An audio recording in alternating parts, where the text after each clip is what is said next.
Because, no, I'm not trying to keep anybody back. I'm trying to help you grow, help you flourish. God's got too much for you. For you to be thinking you can't, and listen, so a whole lot of folk gonna want to hold you back. As soon as they hear your idea, they got a reason why it can't happen. And so you need to be comfortable not being in the majority. Amen? And I don't mean you be arrogant, mean, and nasty. Because every time you hear Caleb kept saying, we can do it. Let us go do it. Look what Caleb does. Caleb was in the minority, but he's still trying to bring everybody else along. I like that. That's a different spirit. Because, see, some folk, when they find a minority, they get mad at the folk. But instead, Caleb said, well, come on. We can do it. Go ahead and get your thing. You drop, don't worry about me. You got to get comfortable being in. And the Lord told me, sometimes I'm by myself, and not necessarily with my family or anything like that, but just sometimes I'm alone, and the Lord will be like, Ralph, if you're going to do some great stuff, you're going to find yourself by yourself sometime. And you need to get comfortable. Now, I'm not talking about my marriage or anything. I love we're going to be together forever.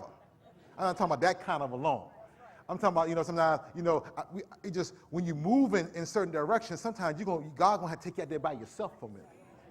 And you got to get comfortable with that. Amen? When God moving you somewhere, everybody may not be able to fly with you. And so you got to be comfortable moving, amen? They'll catch up. But you got to be comfortable being by yourself sometimes, going forward, and especially young people. Especially when you're young, listen to me, teenagers, young people, kids, when you're trying to do the right thing, you're going to be in the minority. Because everybody else want to hang around and just be buzzers. You're an eagle. You ain't a buzzard. You're trying to fly, trying to soar. Let me get to my next point. I don't have too much time today. All right, so first thing I said is what? You got to be what? Get comfortable being in the minority, right? The second thing I want you to see is obstacles are opportunities. Yeah, obstacles are opportunities. You got to look at it like that. Here, if you read the text really good, the people, the 10 kept saying the folk were big. Then they kind of made them bigger than they were. They came up with all these reasons that they couldn't. And I found out folk have 30 reasons why you can't. Listen, write this down. You only need one reason why you can't.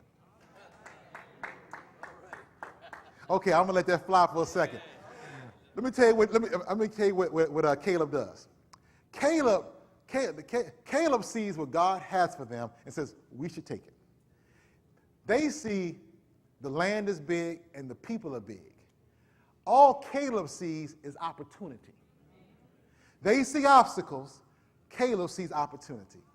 That's the problem with a lot of folk. A lot of folk, they see the obstacle, they want to quit. They see the obstacle, they want to give up. They see the obstacle, I'm in business with some things, right? And, it's always up and down. And the Lord kind of I prayed about that thing. I said, Lord, what you want me to do with this business thing? How do you want me to do it? I'm not going to get too many details about it. I'm going to give you what he told me. He said, you are looking at the obstacles and you're not seeing the opportunities. He said, you want everybody to come because you want all good credit customers. You want with 20% down payment customers. You want customers with 850 credit scores. You need all that. He said, that's not ministry. I said, I want to be in business, Lord. He said, no, you're in ministry that happens to be a business. He said, what I need you to do is you to look at all them troubled clients, work with them, help them get them where they need to be, work it out. He said, you looking for good customers when you need to be making good customers. That messed me up. It messed me up because what he was saying to me, you keep seeing obstacles when you need to see opportunities. Because Caleb knows he's going to have to fight some. But what he's confident in, he's going to win. See, what many of us get upset is that we got to fight a little bit. Caleb said, we're going to have to go down there and deal with these giants. But God is on our side. And see, what many of us do, we see the fight and back down when we should be saying, giants fall. Oh, your obstacle is your opportunity. Stop looking at that thing and going, oh, no, this is not going to work. and getting all upset because it's a challenge, getting all upset because it's difficult. I was telling my son, you know, he's trying to do some stuff. He's trying to buy a house, my oldest son, and he's going through some issues and challenges with it. And I had to just text him. I said, look here, man. I said, you just need to kind of faith up. Amen. Not man up. I said faith up. Amen. You need to start praying, talking to God, you know, getting yourself to make sure you lined up. Amen. God's going to take care of this thing. You just need to stop worrying about this thing. But I had to. But when people see obstacles and they see that thing and they go, oh, it can't happen. But you know what? Caleb is a bad brother. I love this brother because what Caleb operates on is he sees the slightest opening, and he said, "I'm moving."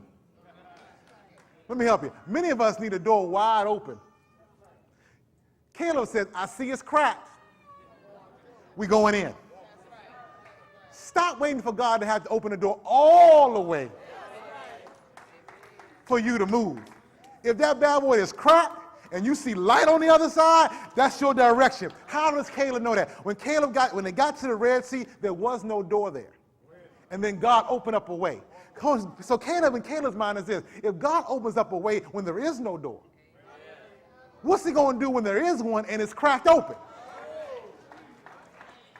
So Caleb says to himself, I don't care who's in that land. If God says we have it,